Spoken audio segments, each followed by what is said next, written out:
So from here, this is where the deep water culture and the media bed, this is where there's gonna split off as far as what we need to do to configure each one of these beds. It's two different ways of putting them together once we reach this point. So from here, we're working on the deep water culture system. So when we install this 1/2-inch pipe in the inside of the uniseal, we're gonna leave enough room for 2 inches of space below the top of the bed. So we're gonna leave 2 inches of space once we dig this pipe all the way down. And this is pretty much gonna set the water level inside of the bed. And it's gonna allow room for our styrofoam floating mat that we're gonna place on top of it. Here's a look at what the return line or the drain line looks like as it comes out of the bed and it connects to a return pipe that's gonna go back to our sump tank.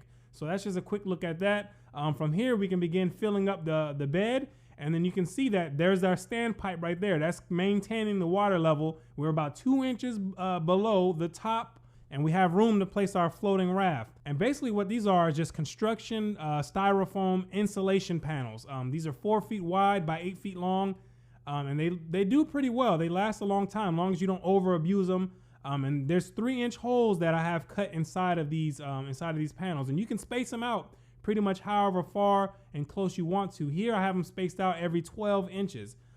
In these type of beds, you're gonna pretty much be growing larger crops. So 12 inches is pretty much gonna be about the minimum. You could go 8 inches and grow smaller crops, lettuce and all that, but why would you use this for that? This is for the larger crops, so I wouldn't even waste the time and the effort to do it. But you can do it though, that's the point. So what I do here is just cut them in half.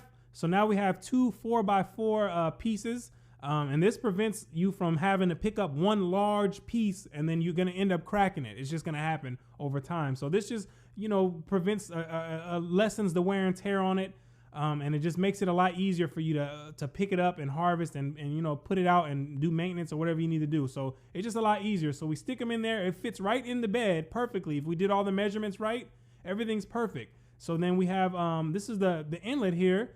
And then there's a whole 1.5-inch hole, an 1.25-inch hole that's drilled, and it fits right in here. Just put an elbow on here.